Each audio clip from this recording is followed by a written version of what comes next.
जय हिंद दोस्तों।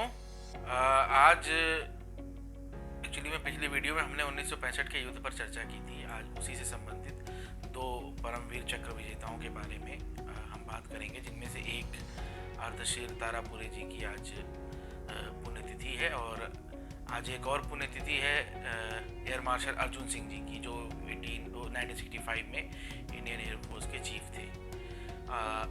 जिनके नेतृत्व में हमने काफ़ी हमारी एयरफोर्स, क्योंकि आप देखें तो पाकिस्तान से उस समय काफ़ी हेलीकॉप्टर थी, तो उनकी भी थी, तो हम उनको भी श्रद्धांजलि देते हुए आज इन दो लोगों पर हम विशेषता बात करेंगे। एक तो हवलदार अब्दुल हमीद और दूसरे लेफ्टिनेंट कर्नल अर्धशीर तारापुर, क्योंकि इन दोनों को परमवीर चक्र से सम्मानित किया गया था दो महत्वपूर्ण बैटल्स में। तो जैसा कि हमने बताया कि पाकिस्तान ने भारत पर आक्रमण किया था, पहले ऑपरेशन जबलटर के नाम से कश्मीर में इन्फिल्ट्रेशन कराया था, और उसके बाद 1 सितंबर को ऑपरेशन ग्रैंड स्लैम लॉन्च करके अखनूर सेक्टर पर अटैक किया था, जिसके जवाब में हमारी फोर्सेस ने लाहौर और सियालकोट सेक्टर में अटैक लॉन्च किया था। तो जब लाहौर सेक्टर में अमृतसर से लाहौर सेक्टर की तरफ हम अटैक कर रहे थे, तो उसी समय पाकिस्तान ने भी जो है हमारे ऊपर अटैक लॉन्च किया था खेमकरन सेक्टर में अमृतसर को कैप्चर करने के लिए। इसी सेक्टर में बैटल ऑफ असद उत्तर हुई थी, जहां अब्दुल हमीद जी की बटालियन जो है वो एम्प्लॉयड थी। तो अब्दुल हमीद जी जो थे, ये इनका जन्म उत्तर प्रदेश के गाजीपुर में हुआ था 1933 में 1 जुलाई को, और ये जुलाहा समुदाय से आते हैं। इनके पिताजी टेलर थे। जुलाहा टेलर्स की कम्युनिटी है जो ज़्यादातर मुस्लिम हैं पूर्वी उत्तर प्रदेश में। और उसके बाद इन्होंने 50s में आर्मी ज्वाइन किया और 4th ग्रेनेडियर में पोस्टेड रहे, और क्या कहते हैं उसमें पोस्टेड रहे। और ये 1962 के वॉर में भी बैटल ऑफ नामकाचू में इन्वॉल्व थे, जो अरुणाचल प्रदेश सेक्टर में हुई थी। निफा सेक्टर उस समय बोला जाता था। ब्रिगेडियर जॉन डालवी की जो ब्रिगेड थी, उसमें ये इनकी बटालियन भी थी। पर वो वॉर, जैसा कि हम जानते हैं, हार गया, और इनकी बटालियन को जो है भूटान जान बचाकर भूटान बॉर्डर क्रॉस करके जाना पड़ा। और फिर 65 में इनकी बटालियन जो है ये इसी क्या कहते हैं अपना खेमकरन सेक्टर में पोस्टेड थी। और 8 सितंबर को पाकिस्तानी टैंक्स ने यहाँ पर अटैक लॉन्च किया। तो पहले तो इंडियन टैंक्स ने भी उसको रिप्लाई करने की पूरी कोशिश की, पर क्या है कि पाकिस्तानी एयरफोर्स ने भी खूब बॉम्बिंग वगैरह की। तो अंत में हुआ ये कि इनकी बटालियन जो है खाली एक, और काफ़ी हमारे सोल्जर्स भी उसमें शहीद हुए और टैंक्स भी डैमेज भी हुए कुछ, और कुछ को पीछे हटना पड़ा। तो इनकी बटालियन जो है एक रिकॉयलेस राइफल, जो कि एक एंटी टैंक राइफल होती है, उसके साथ अकेले इनकी एक बटालियन ही रह गई थी, जिसका काम था डिफेंड करना इस रीजन को। तो 9 और 10 सितंबर को इन्होंने अपने अकेले उस राइफल से, जो जीप माउंटेड राइफल होती है, जीप पर रख के उसको फायर किया जाता है, उससे 7 से 8 के करीब टैंक्स डिस्ट्रॉय किए 2 दिन के अंदर, और पोस्ट को होल्ड करके रखा। इसी 8 आखिरी टैंक को डिस्ट्रॉय करते हुए इनकी जो है डेथ हो गई। इसमें इसका पूरा अकाउंट आपको रचना बिष्ट रावत की जो बुक है हीरोज ऑफ 1965 करके, उसमें मिल जाएगा।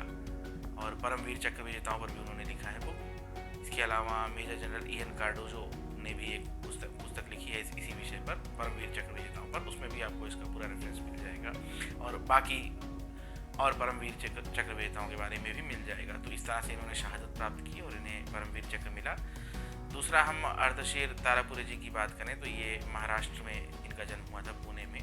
इनके पुरखे जो थे वो छत्रपति शिवाजी के सेना में थे, और इनके दादाजी चले गए थे हैदराबाद स्टेट, वहाँ पर उन्होंने नौकरी की। इनके पिताजी भी हैदराबाद स्टेट में ही कर्मचारी थे, और उस समय हैदराबाद स्टेट में निज़ाम का शासन हुआ करता था।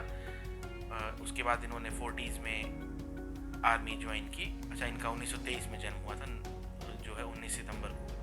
तो 40s में इन्होंने आर्मी ज्वाइन की। पहले इनकी पोस्टिंग इन्फेंट्री में हुई थी, जो पैदल सेना होती है, पर ये आर्मर्ड कोर में जाना चाहते थे, जहां बाद में इन्हें जाने का अवसर मिला भी। 48 में जब इंडिया ने ऑपरेशन पोलो लॉन्च करके हैदराबाद को लिबरेट कराया, तो ये उन ऑफिसर्स में थे जिन्हें इंडियन आर्मी में रिक्रूट कर लिया गया, और इनको फिर पूना हॉर्स में पोस्टिंग दी गई, पूना हॉर्स की 17 बटालियन में, जहां ये रहे। और फिर इनको सेंचुरियन टैंक्स जो इंडिया ने ब्रिटेन से खरीदे थे, उनको ऑपरेट करने के लिए इनको प्रशिक्षण दिया गया, ट्रेनिंग दी गई, जिसके बाद उसी को ये ऑपरेट करते थे। और इस रेजिमेंट जो पूना हॉर्स थी, इसको फ़क्रे हिंद भी कहा गया इसके युद्ध में परफॉर्मेंस के कारण। तो 1965 में जब वॉर ब्रेकआउट हुई तो एक तो हमने लाहौर सेक्टर की बात की जहाँ बैटल ऑफ असल उत्तर हुई और जहाँ खेमकरन सेक्टर में अब्दुल समी हामिद जी ने शहादत पाई। दूसरा सेक्टर था सियालकोट जहाँ इनको अटैक करने का टास्क दिया गया। तो ये अटैक हुआ था चोहिंदा से, फिलोरा और चोहिंदा जो क्लोज विलेजेस हैं वहीं पे अटैक लॉन्च हुआ था।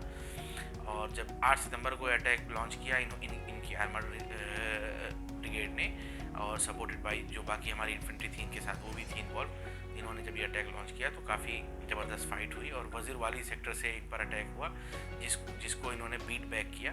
और इस प्रोसेस में इनका टैंक में आग भी लग गई, ये घायल भी हो गए, पर इन्होंने इवैक्यूएशन को रिफ्यूज़ कर दिया और 14 तारीख तक वज़ीर वाली सेक्टर को इन्होंने कब्जा कर लिया। और उसके बाद अगले 2 दिन भी जंग मतलब लड़ाई जारी रही और 16 दिसंबर को इनके एक और टैंक मतलब ये जब टैंक में बैठे थे एक बार फिर उस पर शेल से हिट हुआ और उसमें आग लग गई जिसमें इनकी शहादत हो गई। तो इस तरह से इन्होंने भी शहादत पाई और जो है इनको परमवीर चक्र से सम्मानित किया गया। तो आज मैं इसी विषय पर बात करना चाहता था दोस्तों। और अभी हम अगला वीडियो जो करेंगे उसमें मैं हैदराबाद लिबरेशन डे पर बात करूंगा क्योंकि कल 17 सितंबर ही वो दिन है जब हैदराबाद को भारतीय यूनियन में शामिल किया गया था दोस्तों। जय हिंद, वंदे मातरम।